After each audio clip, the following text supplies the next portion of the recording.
Anda kembali bersama kami di Berita Utama. Diduga mengalami kekerasan dalam rumah tangga selama bertahun-tahun, seorang istri tega meracuni suaminya.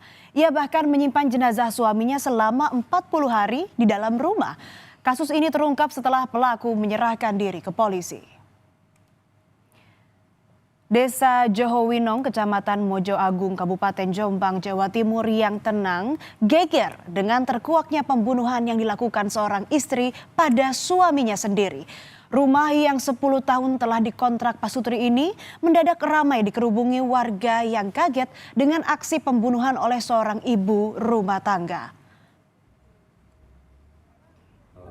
Rumahnya memang kosong, udah lama kosong. Tapi ternyata setelah kita pastikan dari petugas polsek, ternyata betul di dalam ada jenazah laki-laki dan sudah rusak. Kurang lebih sudah ada sebulan lebih, 40 hari lah. Sehingga sudah tampak mengering, sudah membusuk dan sebagainya. Tapi yang jelas pelakunya sudah menyerahkan diri ke Polres Jombang dan mengaku telah membunuh suaminya. Bahtera pernikahan Fauzia dan suaminya kerap diwarnai cekcok. Pelaku mengaku sering mengalami KDRT fisik juga verbal. Batas kesabaran Fauzia sudah ada di titik nol. Tak lagi kuasa menanggung derita, Fauzia gelap mata. Ia ingin menghabisi nyawa suaminya. Dia melaporkan bahwa telah melakukan pembunuhan terhadap suami sirinya di rumah kontrakan di daerah Mojo Agung. Dari hasil otopsi memang ditemukan adanya juga penganiayaan dengan menggunakan senjata tajam dan juga benda tumpul. Motif terlapor dengan pelapor atau korban ini sudah menikah siri lama dari 2014. Nah, pada saat 2019 itu sudah mulai adanya kerenggangan dari rumah tangga yang mana korban sering melakukan kekerasan terhadap terlapor. Polisi bilang Fauzia dan suaminya nikah siri pada tahun 2014. Tapi dalam perjalanan waktu, hubungan keduanya merenggang tak harmonis. Fauzia mengaku kerap menjadi sasaran kekerasan oleh suaminya. Sakit hati Fauzia pada sang suami pun memuncak. Hingga tanggal 11 Mei 2025, ia bertekad untuk membunuh suaminya. Fauzia lalu membeli racun tikus dan 7 butir potasium sianida di sebuah toko pertanian. Ia lalu mencampur potasium dalam botol air minum yang biasa digunakan suaminya. Selang sehari di 14 Mei 2025, korban ambruk usai minum air yang dicampur racun oleh sang istri. Fauzia lalu memindahkan tubuh suaminya ke dalam kamar dengan bantuan seseorang. Untuk memastikan kematiannya, Fauzia menganiaya korban hingga dipastikan tak lagi bernyawa. Pelaku menutupi jenazah korban memakai selimut agar bau tak keluar dari rumah. Fauzia tetap tinggal di rumah itu selama 7 hari. Sepandai-pandainya tupai melompat, akhirnya jatuh ke tanah juga. Demikian pula dengan kejahatan yang Fauzia lakukan pada suami sirinya. Tetangga sempat curiga dengan bau busuk dari rumah Fauzia. Tapi ia berdalih bau menyengat berasal dari bangkai tikus. Pada tetangga, Fauzia mengaku beli racun tikus sebab hewan pengerat ini kerap berkeliaran di dalam rumah. Begitu bau kian menyengat, pelaku lantas pergi dari kontrakan dan tinggal di rumah kerabatnya di daerah Kesamben. Fauzia bahkan masih sempat mendatangi rumah kontrakannya beberapa waktu kemudian untuk menjual perabot. Tapi pada Rabu 25 Juni, tepatnya 42 hari sejak pembunuhan terjadi, Fauzia mendatangi Mapolres Jombang dan mengakui perbuatan kejinya itu. Polisi menetapkan Fauzia sebagai tersangka dan menahannya.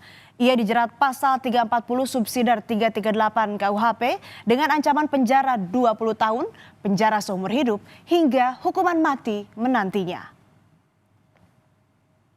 Masih soal kasus kekerasan dalam rumah tangga, saudara. Kalau tadi kisah Fauzia di Jombang, Jawa Timur yang meracuni suaminya karena lelah jadi korban KDRT, kali ini soal seorang ibu rumah tangga di Bekasi Selatan, Jawa Barat berinisial D. Ia mengadu ke petugas damkar setelah menurutnya laporan KDRT yang ia alami tak kunjung ditindaklanjuti polisi.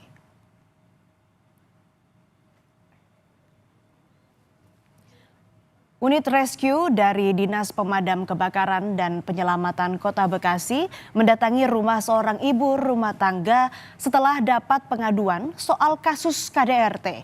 D mengaku frustasi karena laporan sejak 20 Juni lalu ke polisi lambat progresnya. Saat ditemui petugas damkar, tubuh D penuh luka dan memar di kaki, tangan, dan merasakan pusing kepala. Sempat ingin mengakhiri hidup, tapi usai didatangi petugas damkar, D mengaku lebih lega dan tenang karena ia merasa didengar. Lalu kita konfirmasi keluarganya dan menceritakan apa yang dilaporkannya, ya ternyata benar.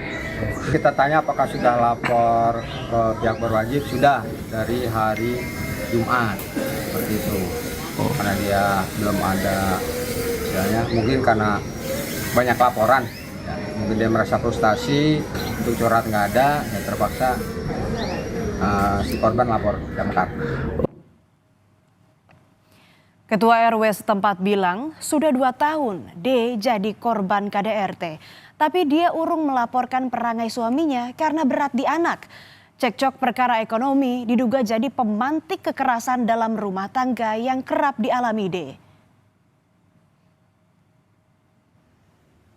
Masalahnya memang kondisi ekonomi apa ya, faktor kondisi ekonomi, karena yang namanya si sang istri pasti meminta untuk suaminya melakukan kewajiban dan memberikan nafkah.